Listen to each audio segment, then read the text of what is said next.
Okay, I'm Matt Schroeder, and I'm obviously going to give you a motivational talk. This will be a little different than what you've heard in the past. Why is that? You said you're going to have to be active participants, okay? What does that mean, active participants? I might ask you questions. You might have to raise your hand for this or that. And at the end, everybody will be able to have, I might just call them random people, I don't know yet. But there will be a question and answer period at the end. So think of a question. I'm going to start with a question of my own. How many of you have heard an inspirational speaker or motivational presentation in the past? Quite a few of you. Okay. You probably don't remember what the speaker was, the speaker's name was, where it was about, how it impacted you. That's the biggest reason my speech is different than everybody's, okay? You will, I'm willing to bet you will remember mine. So, you'll also see how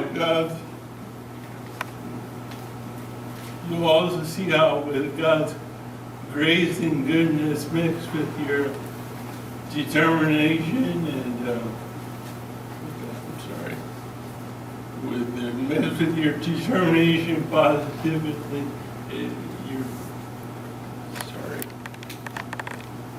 with your faith and determination, positively impacts all of our lives, okay? Everybody, you gotta have faith in God, determination. He'll provide the grace and goodness. Just your faith and determination makes all the difference in your life and all the lives of people around you, all right? But you will have a good time if you praise God and worship and all that stuff. So, when I was growing up, I was raised just like you guys, most of you anyways. Well, I grew up in and went to school in Columbus Grove.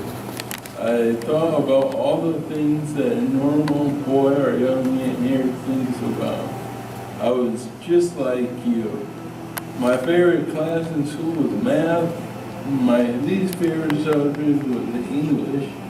My favorite teachers, I would have to say, is a tie between Mr. Bourget and Mr. Harper. I won't mention my least favorite teacher. They might be here today. I was just like you. I'll bet there are a lot of Ohio State fans and Michigan fans here today too.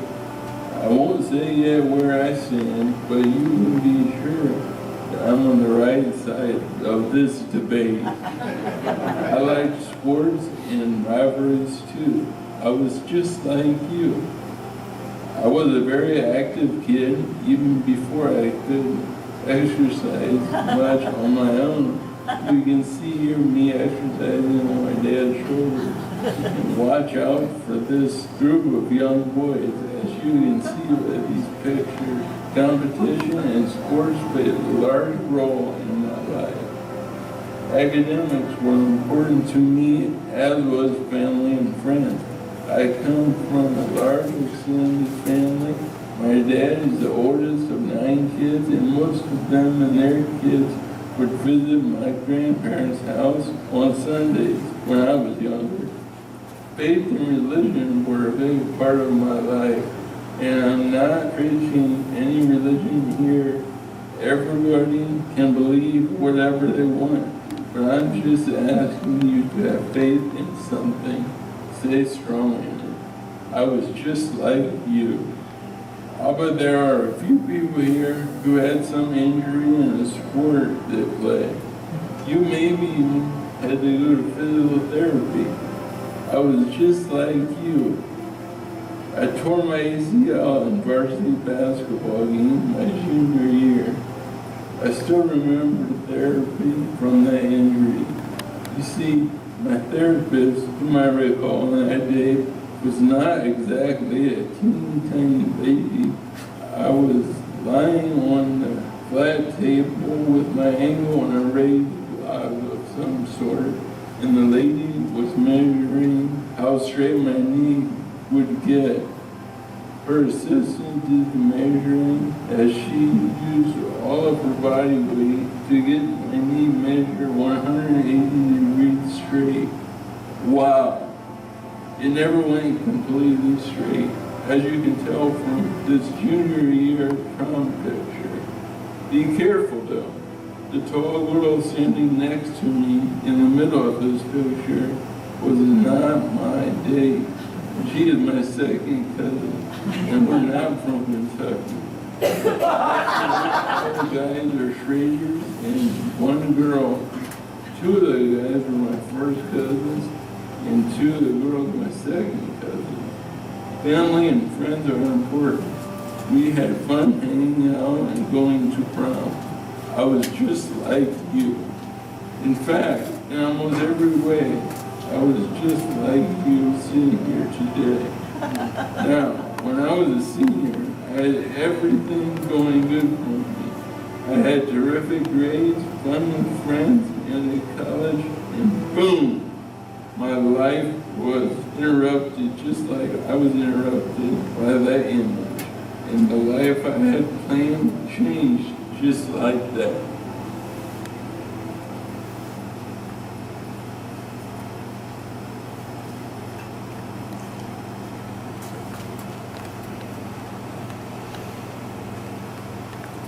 Okay, I want to be real serious with you guys now and you girl, but it's part of my message here today, so I'm going to be serious. Now, don't just go through don't think everything will play out as planned in your day, week, month of life, okay? It can really mess you up. God's plans don't always correlate with our plans. But in the end, it all works out for the best, I guarantee it, all right? I had so many plans, hopes, and dreams for my life, and life was everything I expected it to be. But look at that, the blink of an eye, life can change, all right? Remember that. I was on my way to work in Pandora, traveling around 35 or 40 miles an hour because of the terrible road conditions. I was on a straight part of an otherwise curvy highway. I had my seatbelt on and wasn't traveling at a high rate of speed. But then it happened. My car hit some black ice, the slippery stuff, and my car started to spin. It bugs me that I have no recollection of the accident, but some people say that's a blessing. My car spun around and hit a utility pole on my driver's side door. The transformer was knocked off the pole and came crashing down on top of me and the car, bringing the power lines down with it. The fire department and EMS were quick to arrive after a guy in the house across the highway witnessed the accident and called them. The fire department by law has to call the power company and have the electricity turned off before they help because power lines were lying on the car. Ohio Power said they were swamped with calls and it would be at least 45 minutes before they could be there.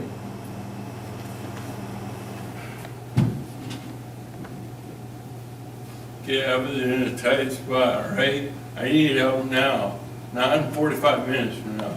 All right, I needed one of the fire department, the EMS were quick to arrive out there at the scene of the accident because but one of the fire department guys' names, we'll just use his first name. Some of you might know him or be related to him. I don't know. Keith, we'll just say Keith. Okay, I talked to him after this recently, and he says there's live power lines on the car, right? So he went ahead and touched the car. Why would you do that? He had a beautiful wife and two beautiful daughters at home.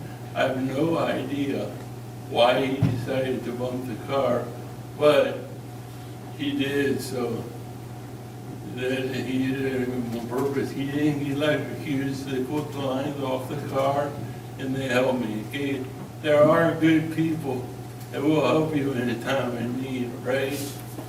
But in the end, God's responsible for everything. So you gotta remember that.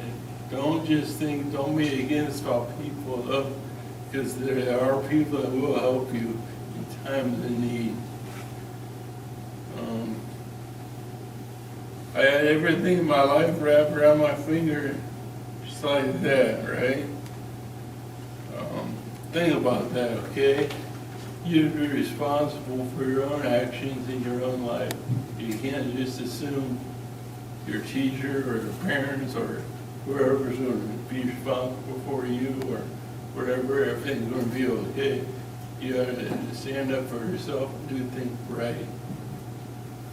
When I hit that pole, I broke it in half, and besides ripping the steering wheel off the car with my hands, I was basically broken in half too. I tore my ACL again in my left knee, only this time it never got fixed. I broke my left femur in half and have a titanium rod inserted into my leg. I ruptured my spleen, I shattered my pelvis, and ripped my diaphragm. My stomach was then shoved up into my lungs. I broke 3 ribs, and that's minor. I hear about people breaking ribs all the time, but I broke 2 vertebrae in my neck too. I have a scar on the back of my neck that's similar to Christopher Reeve's injury, but I'll get to him later. Last but not least, I had a traumatic brain injury, or TBI. That affects my speech and balance. It affects my walking and I cannot run. Well, I can go very short distances, but it looks terribly bad. I was rushed to St. Rita's emergency room and spent 3 weeks in the hospital's ICU intensive care unit. I coded the first night or 2. I'm not exactly sure what that entails, but it's not good. It was a really rough time with my parents as they lived in the hospital for 3 weeks, and I was so unresponsive to any stimuli that after 3 weeks they moved me to Dodd Hall, part of the Howard University Medical Facility in Columbus, where I stayed for 8.5 weeks. I was in a coma for 10.5 weeks, but remember, 3 weeks were at Lima. That means I was conscious for about a week, but I was not in a state of mind where I can remember much. I remember being tied down in bed. I could not sit up, eat, or drink, nor walk or talk. I didn't know where I was or how I got there. I had speech, occupational, and physical therapy. And I remember an OT session where I dropped whatever we were working with to make my hands work better. She was having me try to pick something up from the wheelchair. So I reached over and tried, and tried, and tried again. I was having difficulty, and I didn't stop trying. But I mumbled to the therapist that I'd be able to much easier pick something up lying on the floor when I was standing and walking in a month or 2.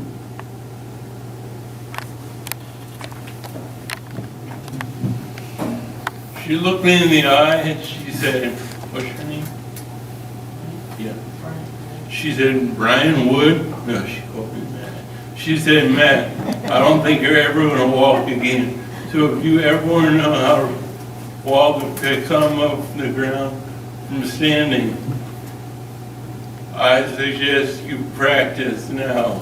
Now I'm here to tell you that I've always been one that tried to prove and enjoyed trying to prove people wrong in my life, okay? I don't know, maybe, I don't know. What the heck?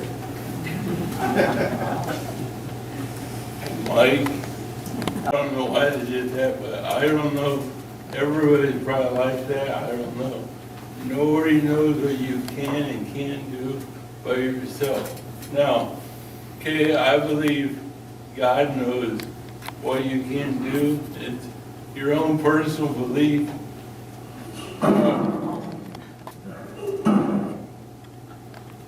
Sorry. All right. I believe God knows what you can and can't do. He knows a lot of stuff, but I'm not going to tell you what you have to believe here. I know we're in church, but that's your own personal belief. I can't control what you believe. I can tell you my beliefs, though. You and God can achieve great things together with the power of prayer, okay? You always have to be willing to pray to God. Say you're taking a quiz, all right? And you think you know the subject matter pretty good. You're taking a quiz class, and you study up, and you think you're doing okay. You take the quiz on like a Friday, Monday, you come back to school, and she passes this quiz back, and you got like 3 questions right. Yeah, I was like 20. It's like you failed horribly bad. So you've got a number of options. You can go home, throw yourself on the bed, say, I hate this class, I hate this teacher. And I don't know who your teacher is, but you could say, I hate this teacher. Or you just give up pretty much, or you can study really hard for the second, and you have another test like a week or 2 later. Say you studied real good, real hard again, you think you did good, and you get the test back and you got like 5 or 6 questions right. You didn't do as bad as before, but you still failed drastically. So you studied real hard the 3rd time, real hard, and you're taking a quiz the next couple weeks later, and you get your test back on Monday, and you got like a C. Hey, that's not all you wanted, but it's improvement. You'll never fail at anything in life unless you stop trying. It goes for everything. Here's a video. It's not of me. It looks kind of like me, but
Donner Hall is a great rehab facility, but I only have a few memories from there because I was in a coma for over a week of my stay. I want you to talk about physical therapy quick, specifically the tilt table. They had me lay on this flat table, and then they started to raise it. A block or something was put under the ball of my foot. It was supposed to stretch the heel cord that runs right up to your calf. It began to hurt terribly bad as I began wincing and tearing up.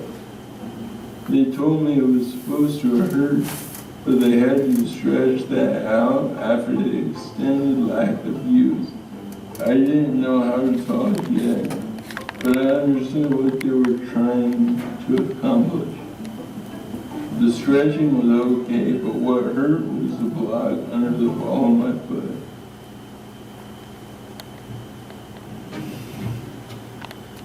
Okay, please appreciate the simple things in life that you take for granted, like eating, walking, talking. Someday if you can't talk or do that stuff, like you were in an accident or something in a situation, heaven forbid you are, hopefully you won't be.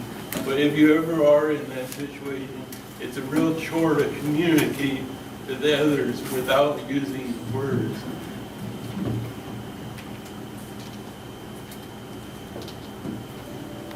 After my 8.5 weeks had died, I moved closer to home at Waterford Commons, part of MCO in Toledo. It was a lot closer from Mom, Dad, or my sister who came to visit me every day, even in Columbus. The neat thing about Waterford was they had a greenhouse that Mom or Dad would push me in for a bit every evening after therapy ended. I worked on many things such as posture and manners there. I did practice with the walker during PT, but I was still wheelchair bound.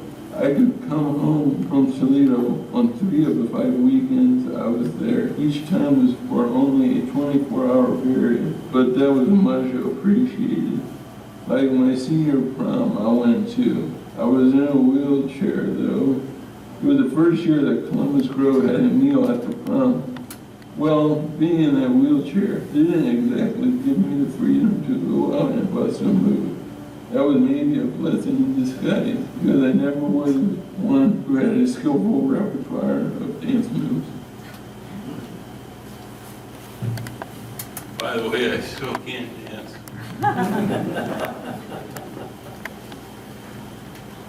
Okay, prom program, think about that, okay? If you're at a, how many people are ever at an event that's dedicated to them, that are there witnessing it? It's not very likely. I don't know who put that all together. They talked, it might have been some of my classmates, I don't know. But how did they lose faith in my abilities to overcome obstacles and get back? They probably went by prognosis that they heard from relatives and whatnot. But it made me angry at first, but in hindsight, it's not that bad. It's actually kind of nice, right?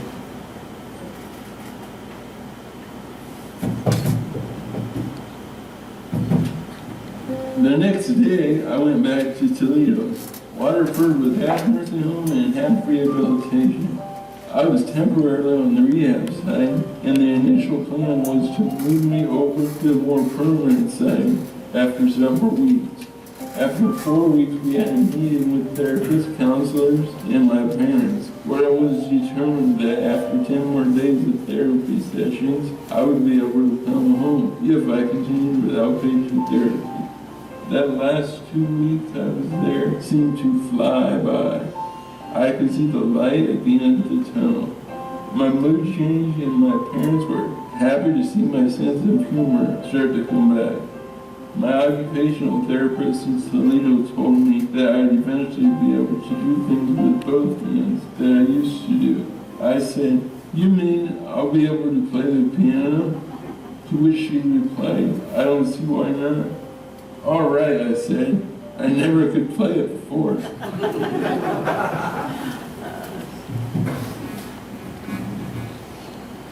So my stay at Toledo and Waterford Commons kind of correlated with the Catholic liturgical calendar of Lent.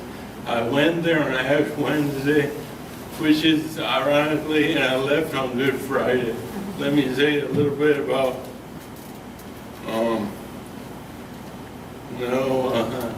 anyways, we'll talk about when I went there on Ash Wednesday. You're supposed to fast, right? Abstain from meat. So on Ash Wednesday, me and Dad, my sister were driving there from Columbus. We stopped in Finley at Wendy's to eat. I had fish. Yeah. Meanwhile, I had my high school graduation ceremony. Did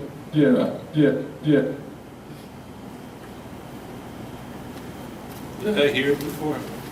Yeah. Okay. I had a fish sandwich from Wendy's, and we get to the Waterford Commons. I had my meal for there, and they pulled out this pureed steak or something, and I'm like, I told them as much as I could communicate. Dad told them they didn't get the word from Columbus. I graduated from pureed food, and it was Ash Wednesday, so I told them I wasn't allowed to have meat, but I don't know, went through, we tried getting pureed food, they wouldn't do it, they couldn't get in touch with Columbus. So anyways, Dad said I could just go ahead and eat my pureed meat. So I don't know what that intends. If I turn out I go south after we're done with Earth, that's my dad's responsible, right? Anyways, it was the 6.5 weeks since I was out of a coma. 1 week in Columbus and 5.5 weeks to the jail seemed more like 6.5 years. Okay, I'm serious. Time moved turtle slow. But even though I was not in a state where I could communicate much with words, prayer was not absent in my life. Okay, I pray all the time.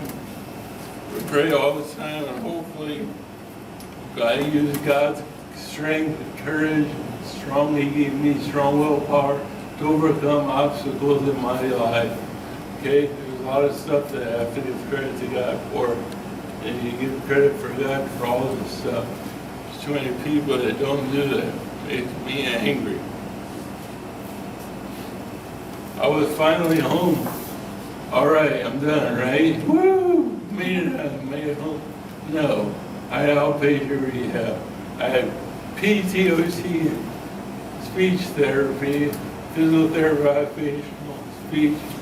Physical was a little painful at times. Occupational was very frustrating.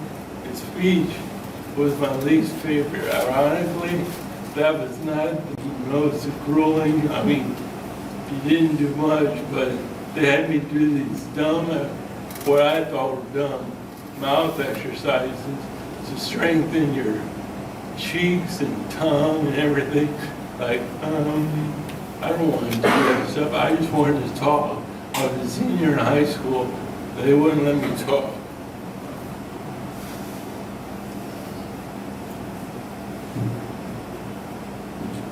Yeah. Meanwhile, I had my high school graduation ceremony, which was fun, even though I graduated in a wheelchair. I started college at Ohio State lineman in the fall, as was the plan since 10th grade. I went the first day in a wheelchair and started using my walker or a cane for the next 2.5 or 3 years.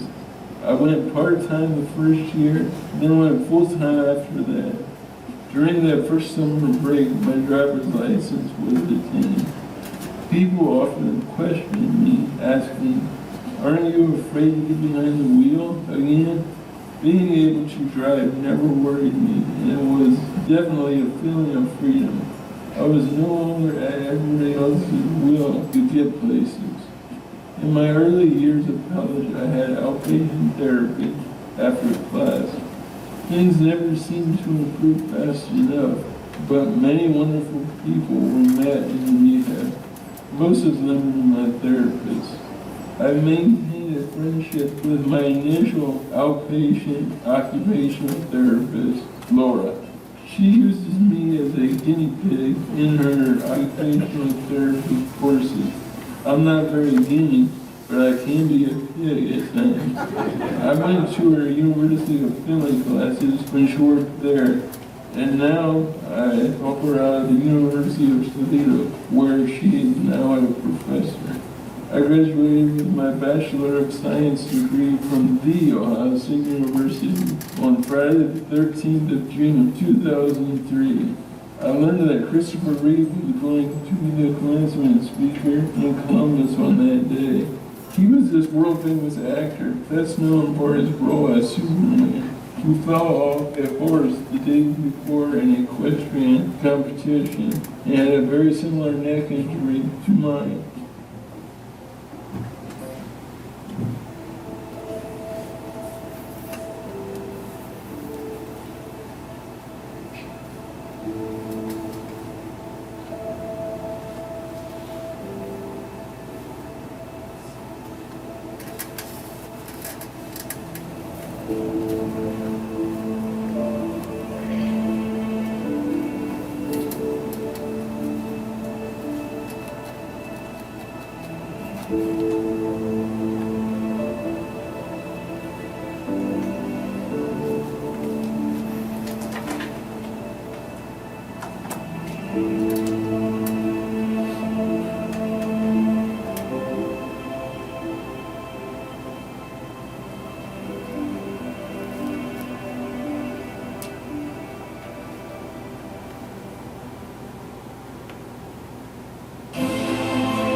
For the first time since I crashed, I laughed.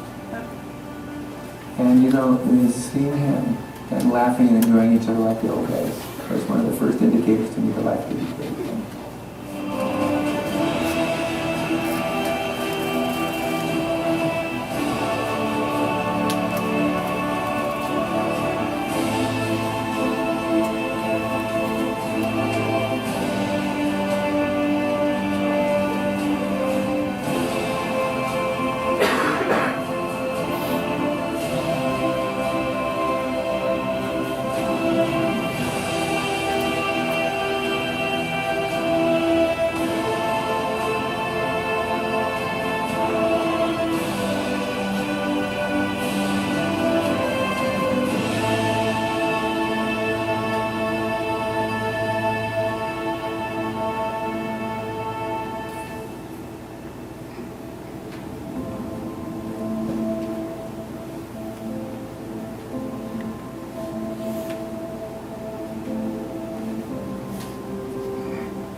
Although his accident happened well before mine, so I guess my injury was very similar to his. I wanted to meet him very badly, and I made a very dedicated effort to make that happen. But I was turned down in every chance I thought I had. On Monday morning, the week of commencement, Carol Reese, the director of student activity at main campus, called. She said there was an unusual request for me to meet Christopher Reeve at the Blackwell Inn the night before commencement. So I said, I'm already busy that evening. No, of course I accept, but I do have a question. I said, why was this so unusual since I was trying to line this up about 3 or 4 weeks ago? To which she said Christopher Reeve himself called campus and said he'd like to meet Matt Schroeder. So the Blackwell Inn is a 5-star high-priced hotel where Reeve was staying. The student government and I met Reeve's people in the lobby, and we were instructed that we were supposed to keep our conversation brief and just tell Chris our name, what position we held, and what degree we were graduating.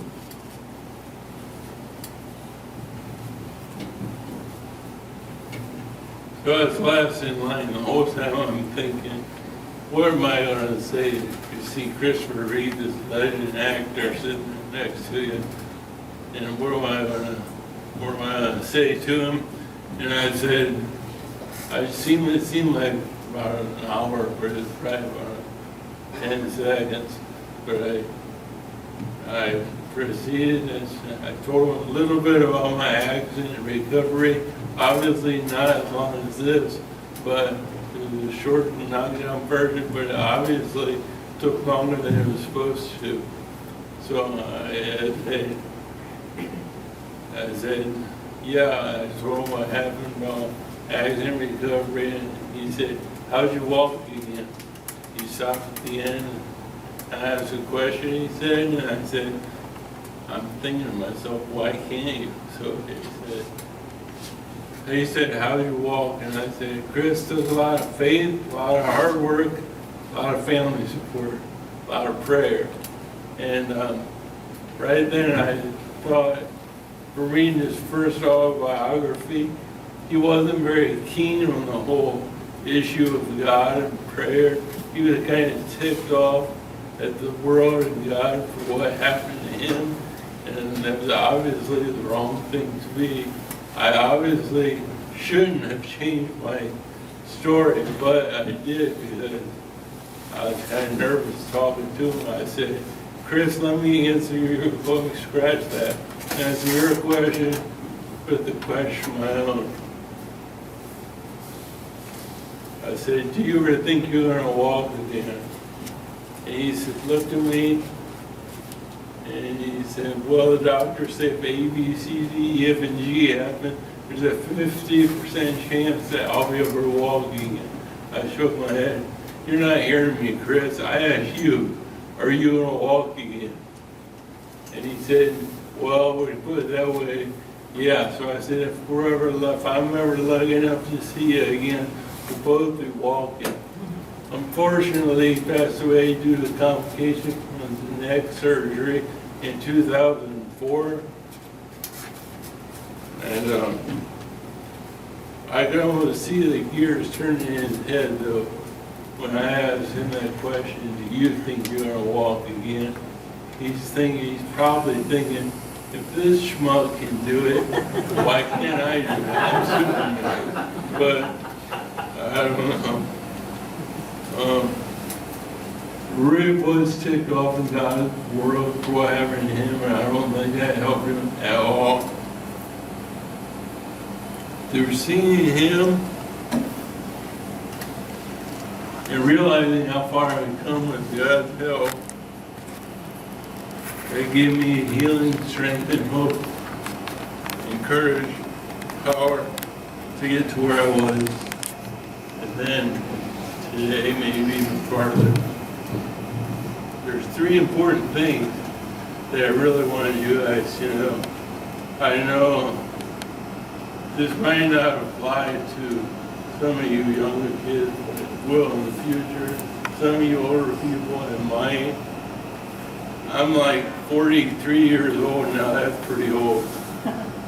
I'm single and I'm available. I'm kidding, all right? I am not kidding about being single and available, but I'm kidding, that's not what I want you to take for this. There's three things. You really put yourself in other shoes before you do something. Now, you got to be careful. Like, what size shoe you wear? What? 8. She wears size 8 shoe. See, I wear size 13 shoes. I have to bind my feet to get in those. You kind of got to be careful. Well, look out whose shoes you're trying to walk in. See if their shoes fit. Appreciate what you have in life. Don't take little things for granted. And we talked about that already. And when you choose hope, anything is possible, all right? That includes prayer. I'm being serious about that. A lot of people that you see out there, athletes, some normal people, not that athletes aren't normal, but they don't respect prayer. For one thing, they have the high school basketball state tournament. Okay, I love basketball. I always went down to the state tournament on Thursday, Friday, and Saturday. But now they have on Friday, Saturday, and Sunday. Why do they do that? Why don't they take Sunday off? Instead, they have basketball championship games on Sundays. I don't know. It kind of makes me mad. But the most important thing we should walk away knowing is you'll never fail at anything, unless you stop trying. Okay? You gotta pick yourself up. You gotta try again.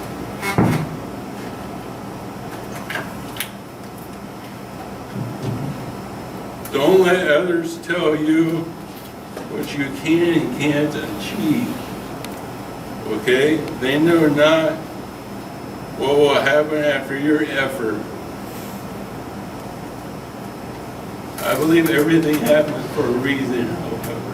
If I relive my life again, I think I would choose to be in the accident again. What? Are you stupid?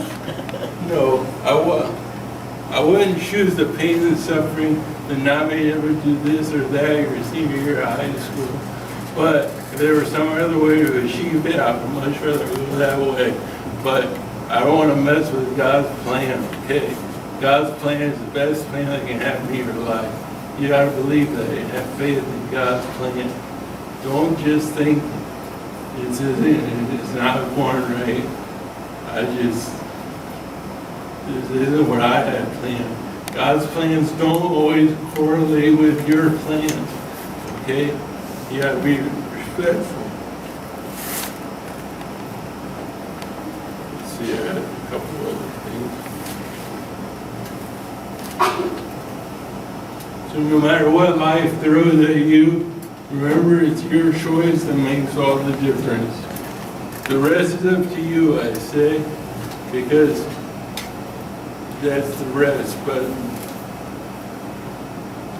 everything is up to God, not the rest. The rest is up to you.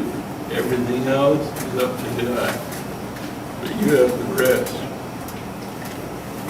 Things work really good, opposed to this, things work really good if you act like you and God are on the same team. And if you're playing sports, sports are kind of, I like sports, so I'll correlate it with sports. If you play like you and God are on the same team, with your faith and determination, God's grace and goodness, great things will happen for you and those around you. You have to be serious about that. And I want to have a question and answer now. Anybody have a question, comment, answer? Hands, please. Yes, back there. How did you get your, Speak up, please. how did you get your hands to start? What? How did you get your hands and your fingers to How did I what? make your fingers? How did you get your fingers to How did I get my what? move? Get your fingers to move. My fingers to move. I don't know, I just worked on it, prayed about it. You know, some things you can't explain. you can't explain it. God's a mystery, okay? He'll help you out if he sees fit, and you work, don't lose faith. If something ever happens to you, heaven forbid it will, but hopefully not. But any other questions? Yes, Mr. Cole. Yes, Matt and I have a good relationship, we're friends, and That's what you think. I just want to let you guys know that he's got a whole group of friends supporting him. He was knocked down to flat ground, and he's built himself up. He's had support the whole time. Probably the worst thing you can do is Matt is tell him he can't do something, because he will do whatever it takes to make it happen. So I'm just so impressed with what you've been able to do, and just being up here and sharing what you have shared with everybody. Good job. Thank you. Anybody else have a question? Yes, Mr. Jim Wood's friend. I know you said at the end that you wouldn't change, that you had to go back, you would justify the plan. And I think that's a really powerful statement. Can you explain that any more? Can you say, like, is there anything that you've learned, anything that you have that's come out of this that's so valuable to you, this whole experience, like the lesson or? Well, probably the greatest thing I've learned through all of this is that what family means to you, okay? My cousins, my aunts and uncles, my mom and dad, my sister. Now, when I was in the hospital, okay, I'm not like this all-world person that's a tough guy that never cries. I cried great, I got home already trying to figure stuff out in school the first year at college. Now, I'm laying in bed, I cry at night. Dad came in there and I said, I told him what was bothering me. And Dad just says, just work, do everything these therapists have you do, and outpatient rehab and everything.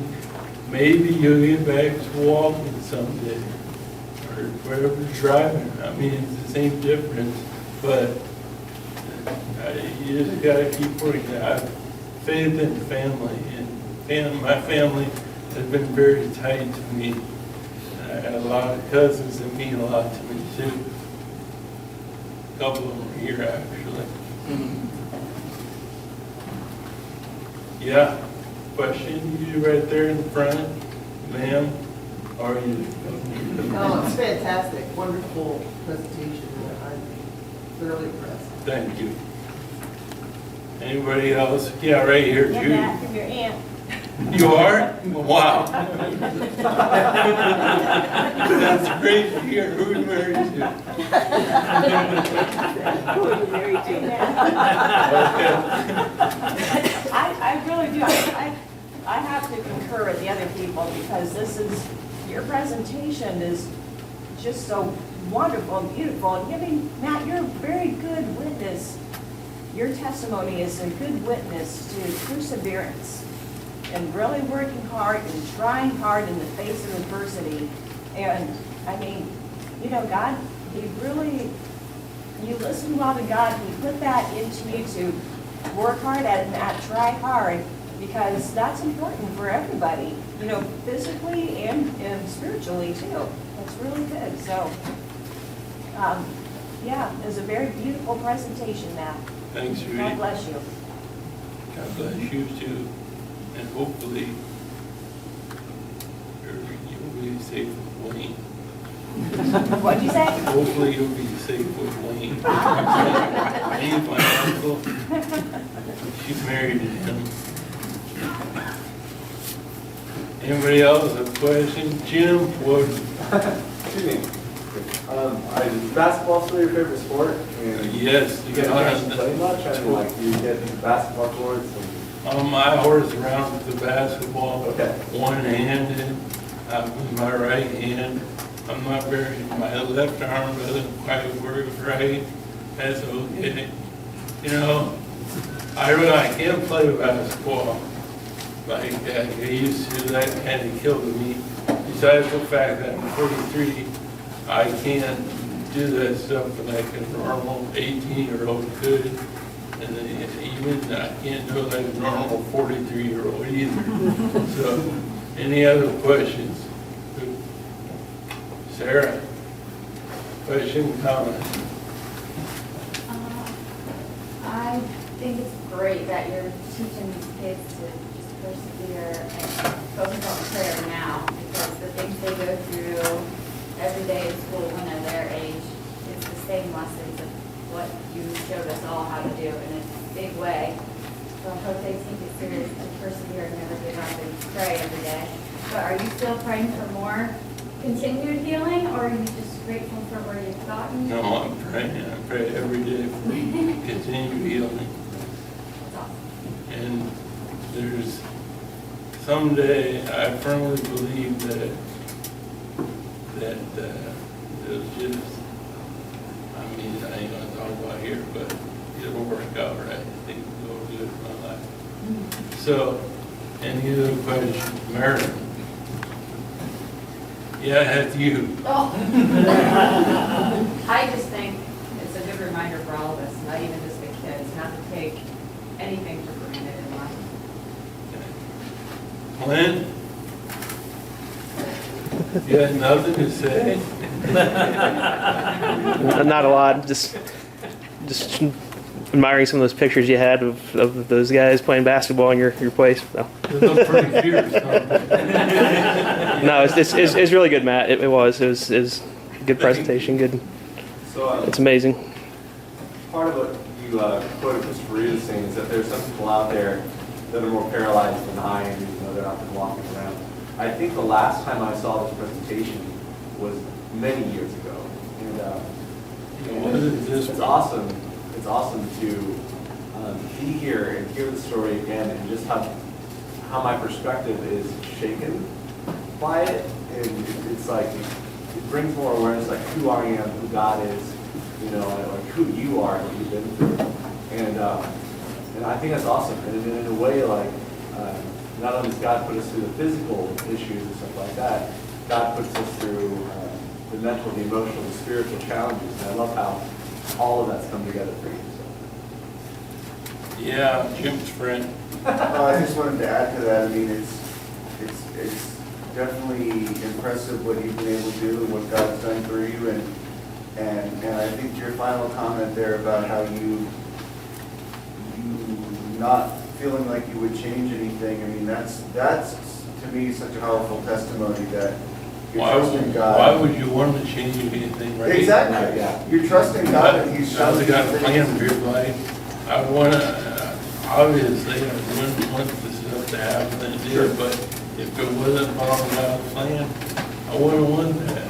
Well, I think that's such a powerful message to get out there, and I'm glad that you're putting it out there for people, because you're right, we have to believe in His power. Thank you. How about you over here? You're just sitting there like you won't care. Yeah, what do you want to know? Good question.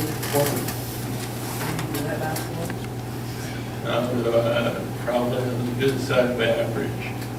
Not really good. She has gotten good at basketball. That's not really, I mean, but whatever. So, anybody else back there? How about that second row? The guy wearing a brown shirt, his brown flush it down.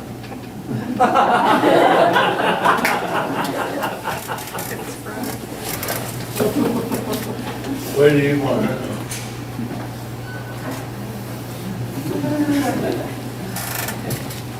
Nothing? Come on, speak up, I can't hear you.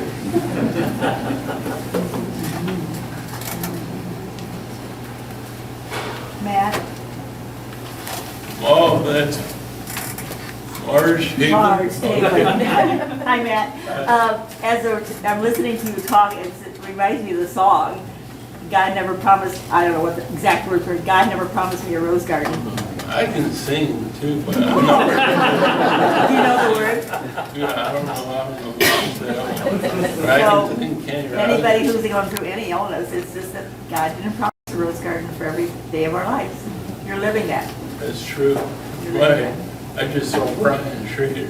Yeah. This is our Columbus Grove High School girls basketball coach, Brian Schroeder. Could we please give him a round of applause?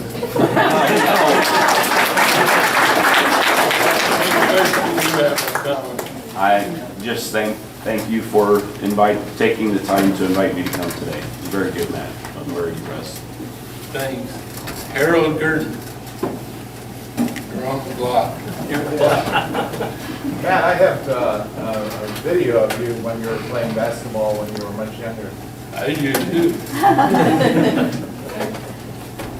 What about it? If you ever want to see him, just let me know. We do have those too, but thanks to you probably.